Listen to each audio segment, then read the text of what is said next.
Hello family, welcome back to Philgood Services, and I hope you're feeling good wherever you are today. Last week I gave you an assignment, and for the good students, I hope you did it, and for the not so good students, I'm going to give you another one today. So please make sure you do it if you did not do the one for last week. And if you missed last week's video, please go back and watch it, and then also work on the assignment I gave you all. Okay? So we're going to continue our education. And last week, the assignment I gave you was about food. So today we're going to talk about food in general. Okay. So first of all, you've heard the statement before, you are what you eat.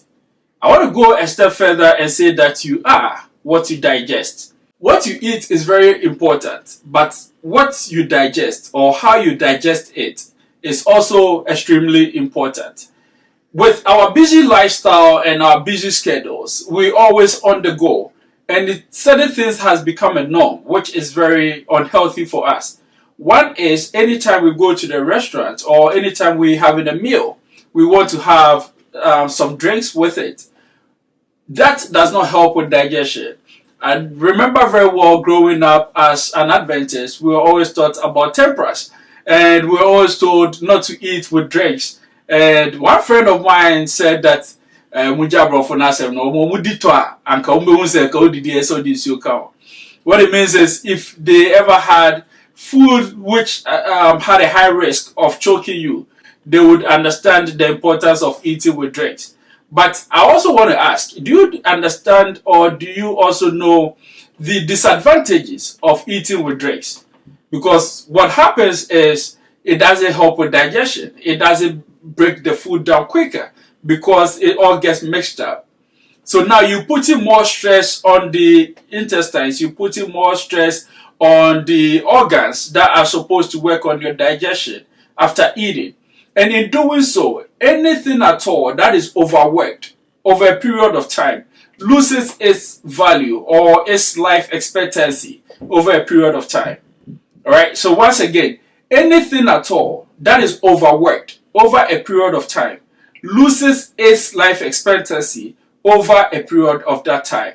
So it is very important that we take good care of our organs, of our body, so that we do not overwork it, for it not to break down in the middle of our life. And now we have a lot of people in their 30s, 40s having a lot of organ conditions such as kidney disease, liver diseases, colon cancer, so many other conditions that are coming up nowadays. There are other factors, yes, it's true, but this is also a leading contributing factor to why we having all of these problems going on. So first of all, please, when you're having a meal, do not eat with a drink. You should drink something maybe 30 minutes before your meal so that will settle down and everything. Then you can have your meal, and then that digestion can also take place. The other thing also is chew until it's liquid. Because of our busy lifestyle, because of our busy schedule, we're always on the go and we always trying to put everything in and then be in a rush and then get to the next thing. It is not healthy, because we all know if you don't, digestion begins in the mouth. So if you don't chew very well and liquefy whatever you ate in your mouth before it gets into your stomach, then what you are doing is when it gets into the stomach, you need more acid to break it down. When it gets into the abdomen, once again you are going to be overworking your organs and your intestines, and in doing so, you're just making your body weaker and weaker. The other thing also is, once again, because of our lifestyle, right? As soon as I'm done eating, I'm moving on to an exercise, like whatever I got to do. Please, I would advise you not to engage in strenuous exercises, not to engage in, activities, which requires so much energy right after eating. Because once you do that, the body needs a lot of blood into the digestive system to be able to break down the food and process everything that you just ate. So once you engage in an activity that requires a lot of energy, Then those energies that will be channeled into the parasympathetic nervous system, including the abdomen, will be channeled to the sympathetic nervous system, which is whatever activity you are engaging in. Then what happens is you don't have enough to help with the digestion, hence it stays longer in there and then also overworks the organs and the intestines. So it is very important, right? I'm telling you what to do and why to do it. I believe that understanding the why helps you to understand the reason behind why you shouldn't do what you shouldn't do. Okay, so let's take note of that. The next thing is, do you know where your food is coming from? Nowadays, there are a lot of growing practices that are not very healthy for the human being. So, have you ever heard of meat concentrated animal feeding operations?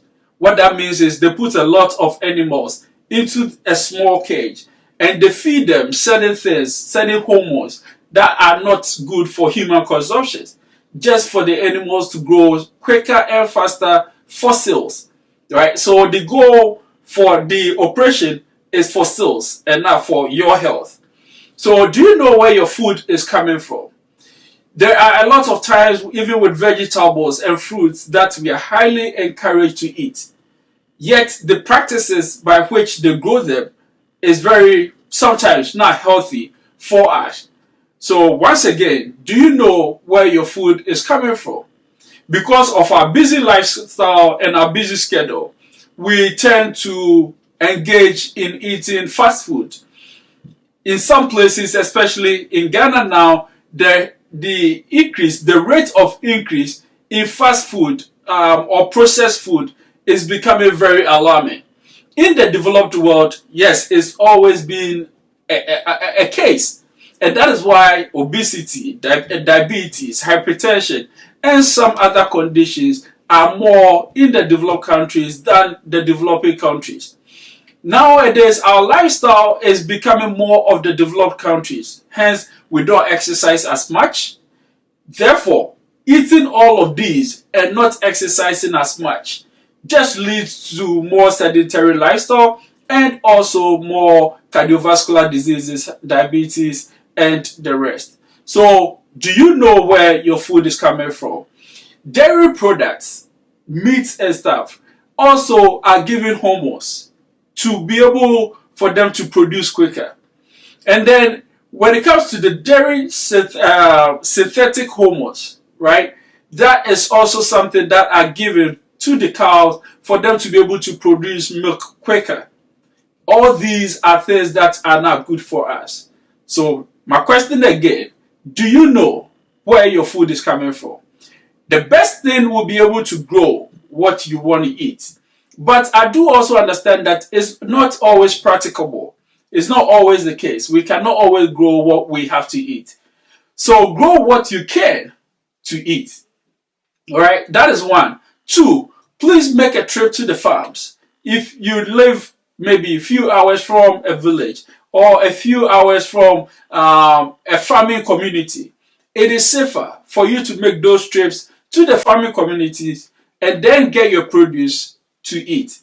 That way, at least you do know where your food is coming from. The other thing is, yes, you still need certain things in the cities, but it reduces the amount of things that you need in the cities. Recently, I bought banana, and I usually don't break it before I eat it. I just put it in my mouth, bite off it, and then eat. So I bit one, and then it tasted like there was something weird in it. So I brought it back out, and then I looked at it. In the middle of the banana, it looked like it had caramel in it. What is that doing in a banana? I still don't understand. But what I'm saying is a lot of food that are coming on our shelves, a lot of foods that we are putting on our table, really are they healthy for us?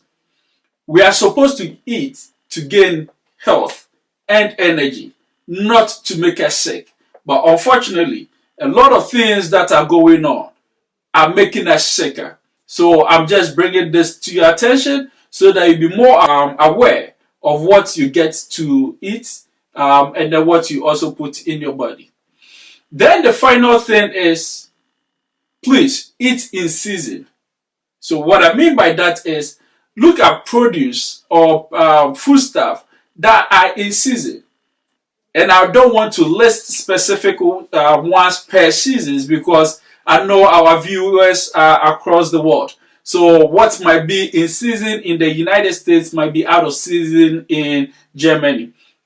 So what I would say is, look into your area, look for seasonal produce, right? And then get what is in season.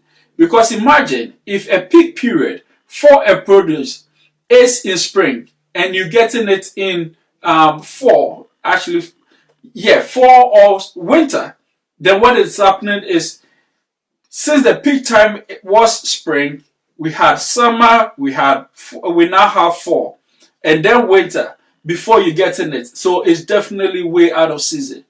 So when it's in season, one, it's fresh, right? And two, since you know where you're getting it from, it's more healthy. So you're getting more healthy and more fresh food.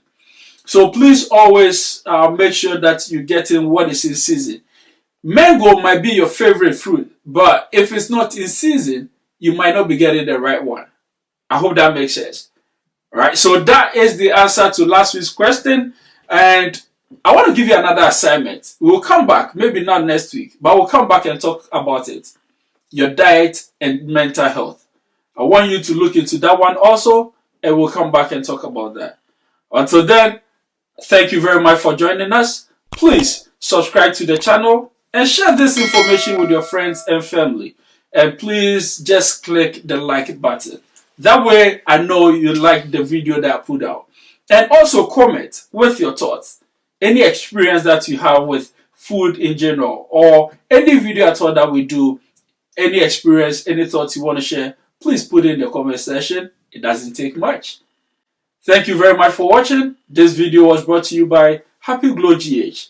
It's a nail spa and a beauty shop in Ashoman, Accra. Please visit them for your manicure, pedicure, and all cosmetic products.